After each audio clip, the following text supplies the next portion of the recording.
Welcome to the Uptime Wind Energy Podcast, your go-to podcast for the latest insights and discussions on the wind energy industry. I'm your host, Alan Hall, along with my co-host, Joel Saxum. The U.S. Heartland has recently experienced a series of severe weather events, including violent tornadoes, intense lightning strikes, and large hail. These extreme conditions pose significant challenges to the wind energy industry, as wind turbines are particularly vulnerable to the forces of nature. We are thrilled to have with us a very special guest, Dr. Elizabeth DeGangi, a lightning scientist at AEM. And AEM is based in Germantown, Maryland. Dr. DeGangi holds a Doctor of Philosophy in Meteorology from the University of Oklahoma, bringing a wealth of knowledge and expertise to our discussion.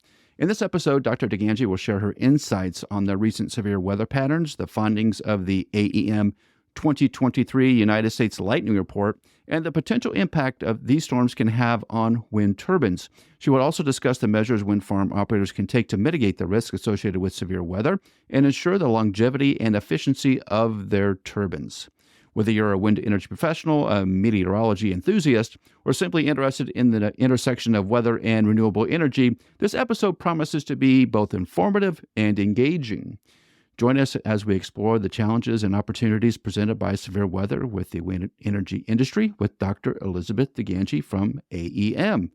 Dr. DeGangi, welcome. Thank you very much. I'm happy to be here. Well, you've come at a really good time, in a sense, but also a really bad time, is that there's been so much horrible weather in the middle of the United States where most of the wind energy is created. Tornado after tornado after tornado. And the storm chasers have been putting a lot of that up on YouTube, and some of them saw 10, 11 tornadoes in an afternoon. It looks like movies.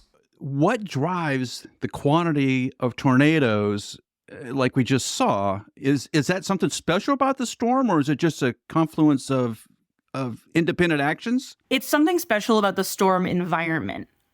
Whether or not, so to start with, the type of storm that produces a tornado has to have, in almost every case, like unless you're getting little tiny like dust devil equivalents, a storm that is producing a tornado has a rotating updraft. So the air that goes in and up that's feeding the storm spins while it goes up, right?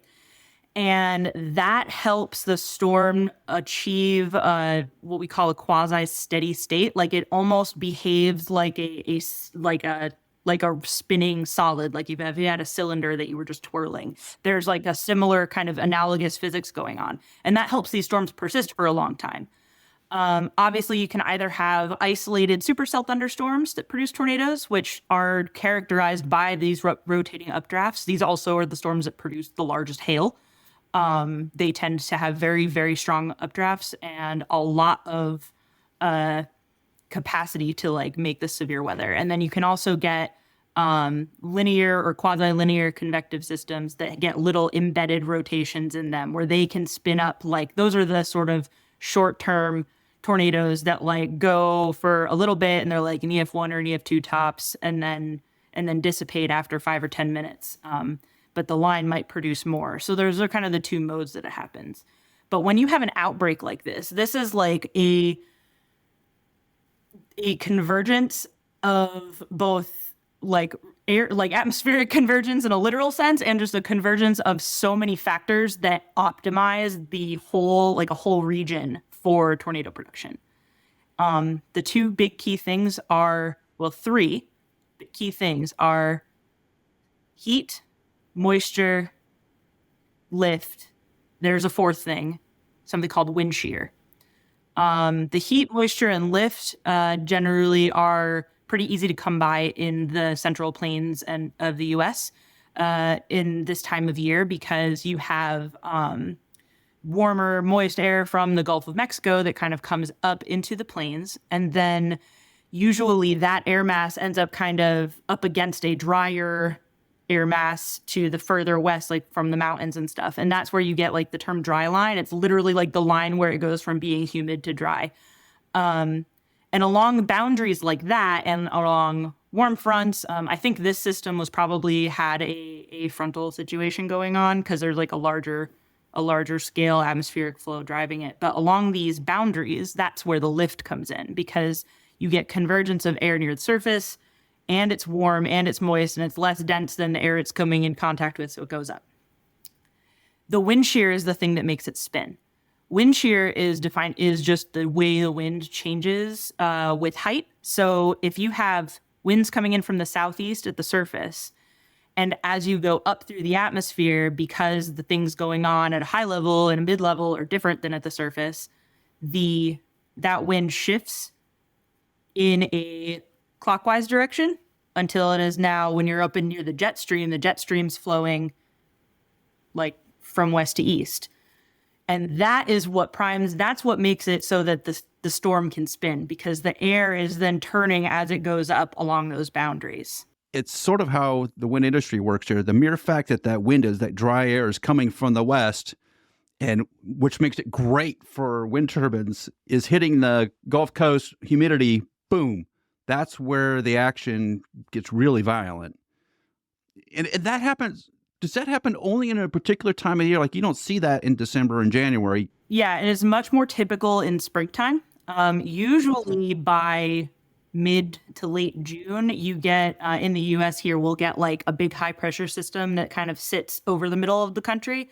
And you can get good wind from that too. It's just spinning counterclockwise instead of clockwise, or clockwise instead of counterclockwise. But that kind of prevents storms from happening during the day. During the summer is when you tend to get those nocturnal systems that happen, because you get like smaller, weaker storms maybe up in like the high plains and in the mountains, and then they kind of flow downhill, and as they are moving and night comes on, they kind of merge together, and then you get these big convective systems that just kind of cruise across the central and northern plains at night. It's just a different convective regime. But springtime is just when the jet stream is in the right spot and there's that nice dry line set up and you get the right flow off the Gulf and everything's kind of in place. That explains a lot. So the thunderstorms we received in August, and I lived in Wichita for a number of years, the thunderstorms you get in August are nothing like the thunderstorms you get in April. They are different animals. The troubling thing here, though, is for like the wind industry, is that because of the taking advantage of the wind, of course, right? The wind turbine farms are placed in an area that is prone to tornadoes as well, right? When, like, I was watching a meteorologist on Twitter I was watching put out a map of all of these tornado outbreaks, where all the warnings were, and the tornado warnings, tornado watches, all this stuff. And like the patterns of those, okay, that was weird how homogeneous the patterns were almost. Like it was like you just kind of moved over a little bit and they were in the same exact path all the way from basically northern Texas to Wisconsin. But you saw like every place they popped up on the map. I was like, oh, I know wind farms there. Oh, there's wind farms there too. Oh, there's a wind farms there too. So you start like, then I started legitimately texting my insurance industry friends like, hey guys, be ready for Monday morning because it's coming.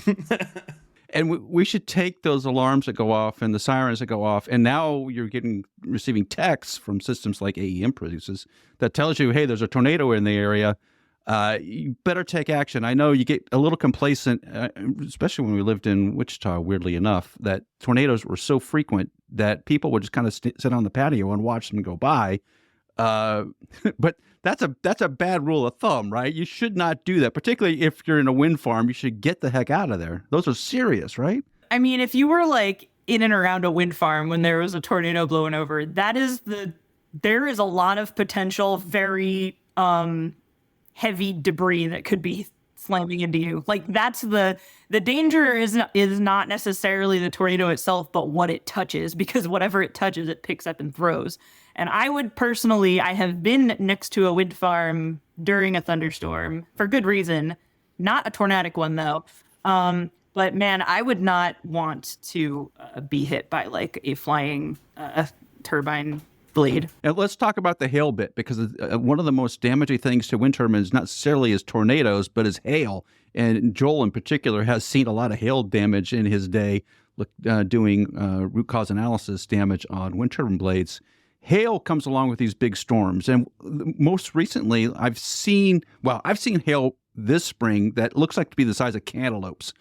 it is massively big. What creates hail of that size? So hail forms in a thunderstorm when you get you basically get an ice particle that grows by accumulating super cooled liquid water. There's this really cool thing that happens in the middle of a storm when you get higher up than the 0 degrees Celsius level, like the freezing level. There's something called the mixed phase region, where because of all of the like water phase changes happening, things are evaporating, things are melting, things are freezing. There's a lot of different heat absorption and release processes. So you can actually get into this state where there is a mixture of ice particles of different types and super cold liquid water, which is water that is still liquid, but it is sub-freezing. And when super cold liquid water hits something, it freezes on contact. So ice particles in the cloud will basically, because they're being blown around by the wind, collide with super cold liquid water and grow. And that's how you get graupel, is basically like baby hail. It's a smallish, dense ice particle. It's like a little chunk of ice, little ball, or they kind of look more like styrofoam peanuts, like packing peanuts. And they will keep growing while they're accumulating super cool liquid water. This is really neat because this actually ties into lightning, which this is my specialty, by the way. My dissertation talked a lot about the relationships between the cloud physics and lightning activity. And one of the storms I studied actually produced 5-inch hail. So it was really cool. But yeah, those graupel particles are accumulating the super cold liquid water and getting bigger and bigger as they do. They're just layering ice.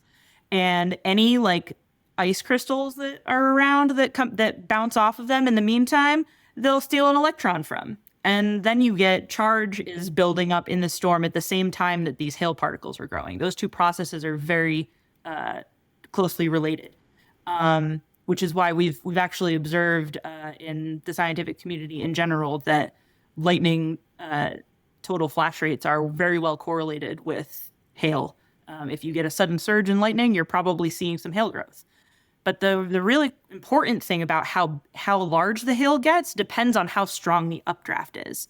And those supercells with those really stable rotating updrafts that are very, very strong, they basically will be holding these chunks of ice as they get bigger and bigger, big as your fist, bigger than that. They are floating in the air because the wind going up is providing enough force to keep them buoyant. And so the hail will fall out when it becomes too heavy for the updraft. So the storm that I studied in my master's thesis and my dissertation, the storm that will be mine forever, I've decided, it was a supercell in central Oklahoma in 2012.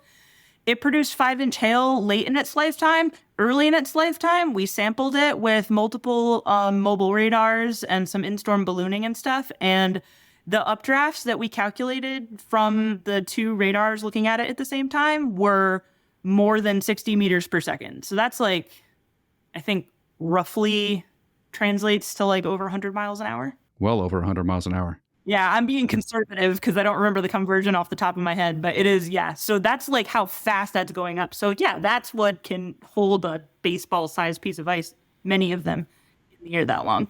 All right, so that's a really dangerous situation. Again, if there's hail in the area or the forecast is calling for hail, you need to get out of there. Particularly in Texas, Oklahoma, Kansas, parts of Nebraska, Iowa, the hail can be huge. So some of this conversation makes like, I mean, I'm having revelations from my whole life right now. So grow up in northern Wisconsin, right? Like if you get hail in northern Wisconsin that is the size of like a big marble, people are like, "Oh my, did you see that hail?" Because we don't get as strong as storms up there, right? Like in general.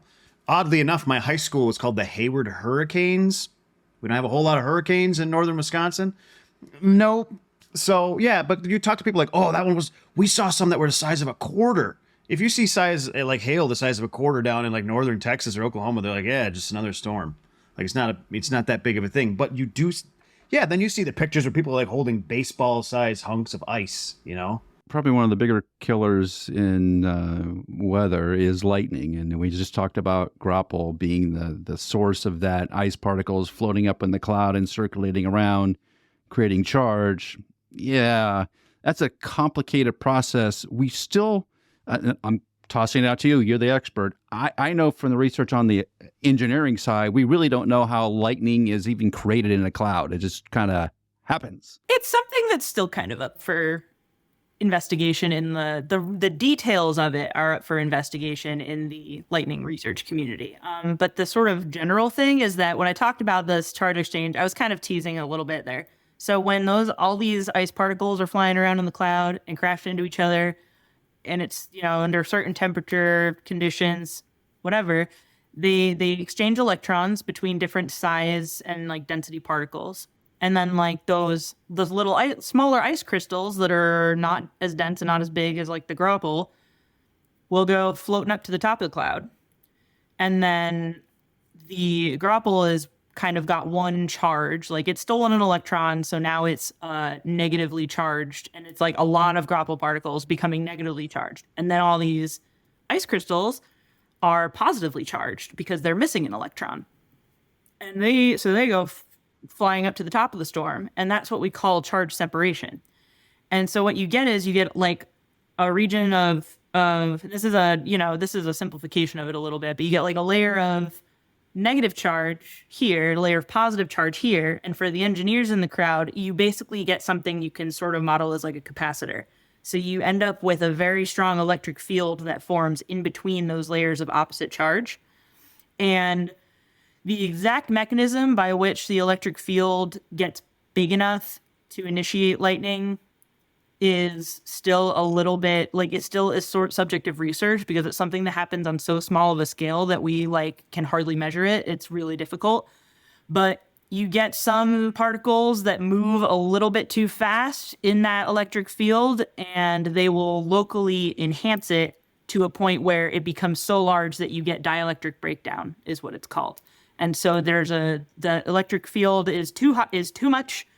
So there's a spark, and the lightning will initiate in that region, and then the branches of it will spread into the other, into those regions of charge, and sort of like the lightning carries the opposite charge from what it's traveling through. So you'll get like negative lightning liters going into a region of positive charge, and they kind of cancel each other out. It's a really cool, complicated process that like I'm from a meteorology background, so like I kind of get the basic physics, but like there are people who dedicate their entire careers to like the minutia of that process. So we've been seeing that we've read about this in a couple of papers that have been published. Now we've been seeing it in a lot of videos and storm chasing, basically people sharing on dash cams and all kinds of stuff. We've seen this phenomenon more and more lately. And I think probably it's like once you see a white car, then all of a sudden you're going to buy a white car. You see a bunch of white cars on the road. So now we're really looking for it. So we're seeing it everywhere. But we've also tracked the phenomenon in wind farms getting struck. So what it looks like in my mind, that is not a lightning engineer. I'm not Alan. I'm not Dr. Liz here.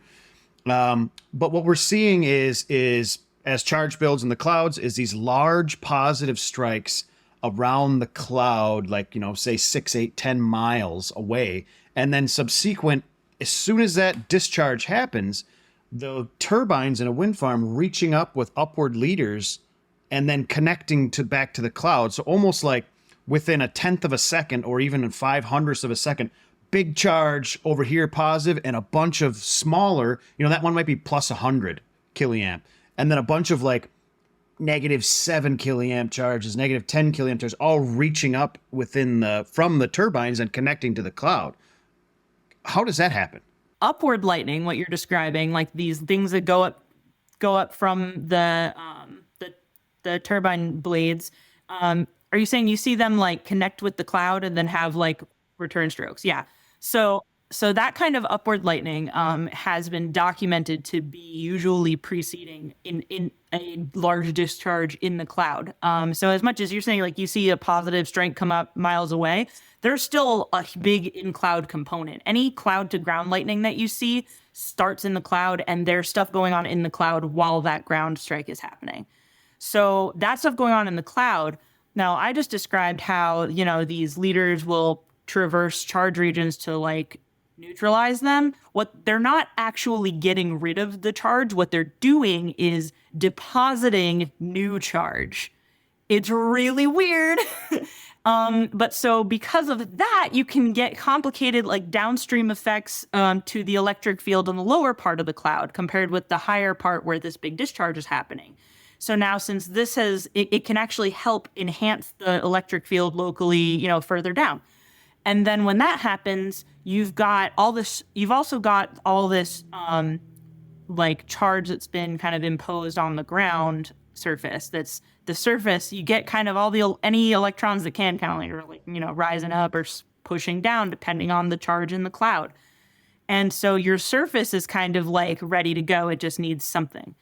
So that activity happens up in the cloud and locally enhances the electric field low in the cloud, between the cloud and the ground, enough that now there's something there that can initiate this upward leader. And wind turbines in particular are interesting because they're spinning usually quite fast, right? Like maybe they're turned off sometimes during big storms and whatever, but Yeah, if they're not at a high RPM, it's because the wind's going too strong and they're curtailed, or they're flapped negative or flapped flat so that they're not getting damaged. Because this is the time, like you said earlier, when there is these lot of energy and a lot of wind, and you have a wind shear, and these things are blowing and blowing and blowing. So if that wind turbine's like spinning, if it's moving, that point moving quickly through that air, you'll actually get an enhancement of electric field right on the end of that point because it's moving quickly.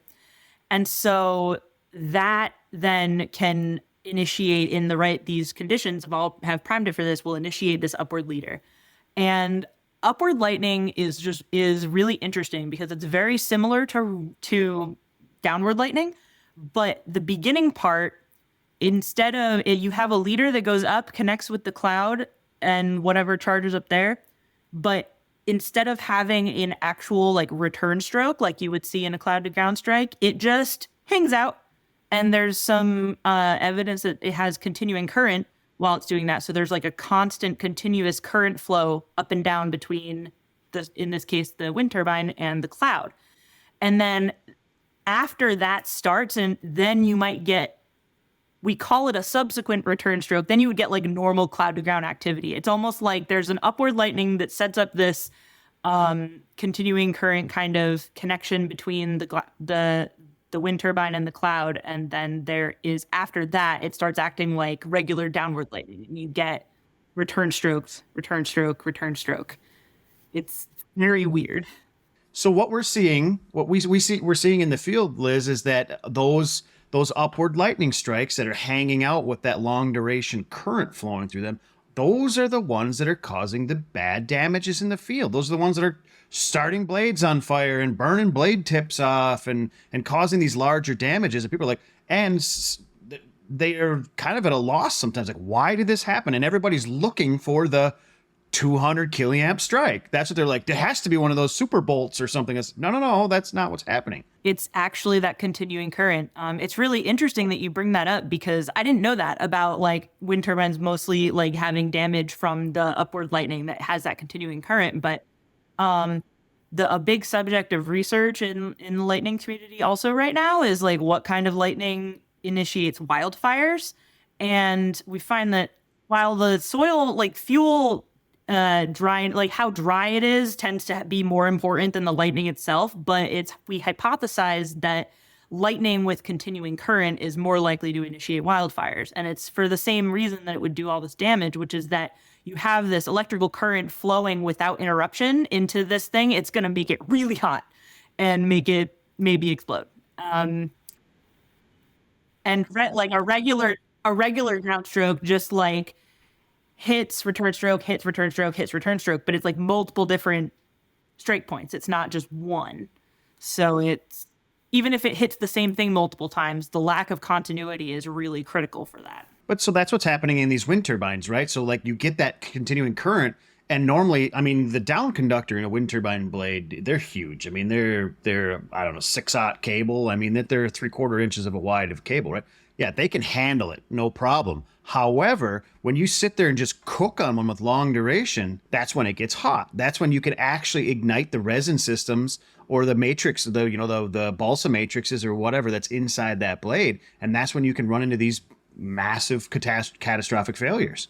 I'll throw in another piece to this, which we're realizing is these damaging strikes, the one that cause fires, the one that does all the expensive repairs on wind turbine blades, tend to be, at least look like, are upward strikes. And because there's so many wind turbines in a small area, relatively small area, that there's probably 4, 5, 6, 8, 10 of these wind turbines reaching up to the sky simultaneously, that what you get on some of these turbines is only continuing current. They are not recorded on lightning location services.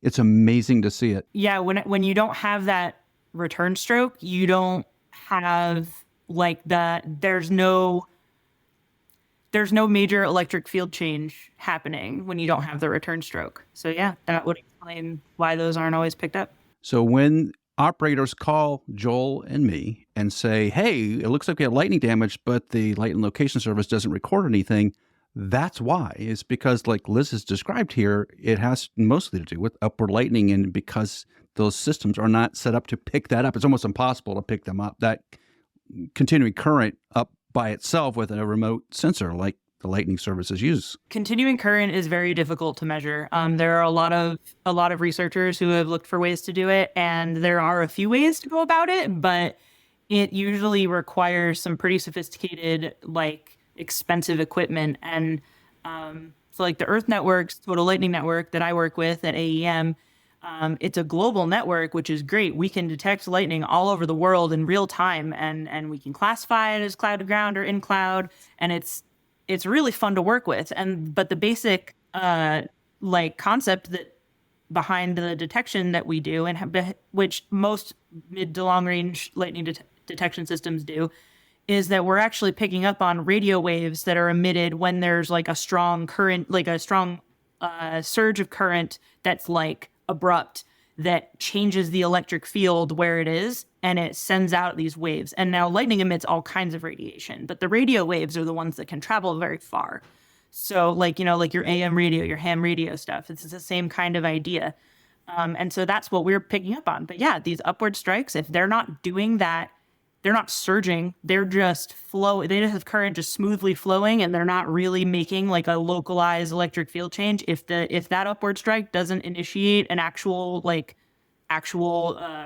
return stroke, that would look like a ground one, it's going to be very difficult, if not impossible, to detect with long range systems. Yeah, and I think in the Midwest, goes back to the discussion about these huge storms. When you sit out and watch these thunderstorms happen, you watch a lightning strikes, they're not simple lightning strikes. There's not a bolt of lightning, boom, and then nothing happening in the cloud, and then another one, boom. It's boom, boom, boom, boom, boom, boom, boom, and then flashes across the cloud simultaneously. The cloud's trying to charge all these things up instantaneously. So the electrical activity is super complicated. And the engineers in the world, like me, in order to understand it, try to break it down to really simple elements. But what the reality is, lightning is extra complicated. It's not even really well understood, even if we can map it. And Liz, I think you have been around lightning mapping arrays. Those are the tools that detect what's happening in the cloud. But if you don't have that, like at a wind turbine site, you really don't have a lot of tools there to know what kind of lightning has hit your turbine. It's a really difficult problem. The Earth Networks system, if you have a lot of our sensors, you can kind of make out in like large flashes, you can kind of make out like branch structure of all the things we detect in them. But in general, yeah, in those storms you're talking about, and like in supercells, there's so much lightning happening so fast that you're lucky to get point locations of individual flashes. In the big one that I studied in grad school was like, it got up to around the time when it was producing that 5-inch hail, it was over 400 flashes per minute. Wow. But we're still, when you talk about the LMA system and different sensing systems, of course, in my mind, the first and always thing that everybody's using lightning detection for, no matter if you're on a sports field or a wind turbine technician or whatever, it's for safety, right? It's lightning in the area, get the people to safety, and power down equipment if you have to, whatever, blah, blah, blah, blah, blah. But the other side of the things that we're trying to get a little bit more advanced on is operations and maintenance, right? So when you talk about like doing the crazy stuff with the Indian government for monitoring for space shuttles, right? Now think about, that's an operations and maintenance problem. It's just like a wind turbine, because if that shuttle gets struck while it's sitting on the pad, you just shot your launch in the foot, right? You're shutting that down until you can completely inspect the whole, I don't know, everything, because you're not going to throw people on there and go like, I hope it works now that's been hit by lightning. Send it up. Well, you're not going to do that. So let's talk about the 2023 AEM Earth Networks Lightning Report, which you had a hand in compiling, because it's an interactive report. You just Google AEM 2023 Lightning Report, and boom, you'll go right to the website that has this really cool summary of what's happening in the lightning world in the United States. But until you kind of go through some of that data, and it's, like I said, it is very interactive. You can select a lot of different things. The lightning environment in the United States is really complicated, and there were some pieces in that data that I had not thought about before. You want to give us a quick summary of what's all in there and why we should be looking at it? Yeah, so the annual lightning report, that is something that I do. I do all the number crunching, and my some of my colleagues actually like make it look good as on the virtual report. Basically, we break it down where we look at lightning flash density, so like how many per square mile by state and county, and we do tracking what we call thunder hours, which is, you might have heard of the thunder day before. Thunder hours, like same idea. It's like, did I hear thunder near this location? But instead of in an entire day, it's per hour. And we actually generate thunder hour data for the whole world that goes back to 2014 with our the Earth Networks lightning data, which we just do a little bit of math. And it's like, okay, if there was lightning here, you could probably hear thunder out to about 10 miles away, 15 kilometers. So mark that as a thunder hour. So we include the thunder hours in the lightning report because it gives you context of like, well, where were there storms? Because I was just saying how this big supercell can make, 400 flashes per minute, but that's one storm. One storm could hit that's that strong could hit in, Minnesota, and then wow, that looks like a huge anomaly in lightning density if you compared it to the long-term average. But if you said, well, that's just one storm, it doesn't look like that big of a deal. So the thunder hours give you an idea of where it was the most stormy compared to where there was the most lightning. And those two things combined with we also have a maps of our how many dangerous thunderstorm alerts AEM issues by state. These are DTAs, we call them. It's an automated it's like storm tracking algorithm that tracks cells of lightning data specifically. And once the total flash rate exceeds some threshold, it's deemed to be like, this is a dangerous storm. There's a lot of lightning being produced in it, and we think we've calculated that it's moving in this direction, so we issue an alert. It's sort of similar to like severe thunderstorm warning from the National Weather Service, except that it's, as I mentioned, it's generated automatically and it's just based on the lightning. So it's really good for if you care about lightning safety. So those things combined can give you the full story of like, all right, where in the U.S. saw lots and lots of lightning? Where in the U.S. saw lots and lots of storms, and maybe more storms than the long-term average? Like there was above average activity here, below here, average here. And then where were these storms deemed like have like a lot of lightning happening very fast? And that's where those DTAs were. So it lets you really get like the big picture from multiple different directions. That's impressive. And obviously, if you're a wind turbine operator and you have a lot of technicians running around, some of these farms have 20, 30, 40, 50 technicians out in the field. Employee safety is so critical. The AEM Earth Network system that does provide alerts, gives you a heads up. Hey, there's lightning in the area. You better get out of there. Those are invaluable services that help the wind community, and it's amazing to see those in action. You see the guys out in the field with them. It's pretty cool. And AEM also has we have for people who, or maybe wind farm operators and owners who want a little more customized stuff. We also sell custom alerting systems. We've installed many of them at airports for different airlines who are worried about their ground crews, which will basically give you an alert if there's lightning detected within whatever radius you want of your location. And then on top of that, if you want to get really into the details, we actually have a team of forecasters who work shift work round the clock 24/7. We have forecasters on staff who will do like custom forecasts for clients of the company. So if you want some like personalized, made by a human weather forecast for your wind farm, like we've got that. That might be huge for people listening that are operators, or if you're looking at the procurement side of things for blade work or something like that, like scheduling these people, because one of the things that the wind farm budgets get soaked up by is standby time, right? And you're just paying lightning moves in or whatever. You're paying people to be on the site or at hotels. That's a huge budget burn. Yeah. And, weather forecasting is a lot harder than a lot of people give it credit for. And weather forecasters are a lot better at their job than most people give them credit for. It's very difficult, but forecasters who have been around for a while, and our team are all very experienced, like they know what they're doing, and they know what they're doing better than any individual forecast model does. It's really like, I admire them so much for the work that they do. Yeah, I guess you get what you pay for in weather prediction, right? And this is why people reach out to AEM. And while we're speaking of that, how do you connect with AEM, especially if they want to talk lightning? How do they get a hold of you?